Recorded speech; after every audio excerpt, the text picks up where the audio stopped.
ឲ្យគាត់ស្លាប់ខ្ញុំប្រាប់អ្នកខ្ញុំមានប្តីដឹងថាប្តីខ្ញុំជានរណាវាប្រែទៅជាអណ្ដាតភ្លើងលូហានឆាវអស់ស្នឹងសម្រាប់អ្នកម្ដងទៀតសំបីតែហូម៉ាណូក៏មិនហ៊ានទុកអ្នកជាបងប្រុសពីតាមដែរប្តីរបស់ខ្ញុំគឺលូហានឆាវការក្រឡេកមើលអណ្ដាតភ្លើងហេឆិងស្ត្រីដែលបានផ្លាស់ប្ដូរគាត់អ្នកស្លាប់ហើយតើអ្នកខ្លាចទេអាចជាសុំទោសចៅវាយយឺតវាត្រូវបានធ្វើដោយគ្រួសារវងស្រ័យរួចហើយថៅកែតើអ្នកជានរណាចៅវាយរបស់យើងវាជាក្តីសង្ឃឹមរបស់ហេឆិងហ្វ្លេមហូបលូហានឆាវសូជីគាត់គឺលូហានឆាវ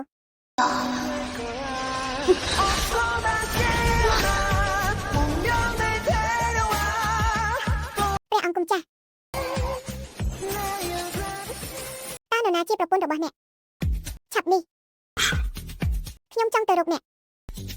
ភ្ញៀវទីក្រុងជាទីគោរពស្រឡាញ់ទីក្រុងឯឆេងគេត្រៀមខ្លួនដើម្បីចោះខ្ញុំនឹងរកគាត់ឲ្យលឿនគ្មានឆ្ងល់ទេបន្ទាត់ធ្ងន់ធ្ងររបស់នាងចៅវាយនាងនឹងវាយអ្នកខ្ញុំនឹងទៅរកនាងហេតុអ្វីបានជាបងថ្លៃស្រីពេកឆានិយាយថៅកែតើអ្នកមិនមែនជាមនុស្សស្រីបែបណាជាបានក្រឡេកមើលនារីសិក្សាម្នាក់នេះនាងវាយអ្នក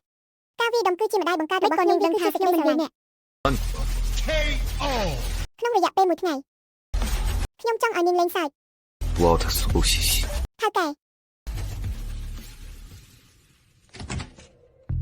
មេនឹងប្រពន្ធគាត់ទាំងពីរនៅក្នុងបន្ទប់经理ឪពុកម្ដាយមើល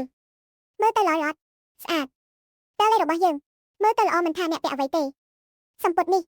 ប៉ុន្តែវាត្រូវតែជាឯកជនវាមានតម្លៃ500,000លើកស្រទាប់តូចតើអ្នកនៅទីនេះដើម្បីអ្វី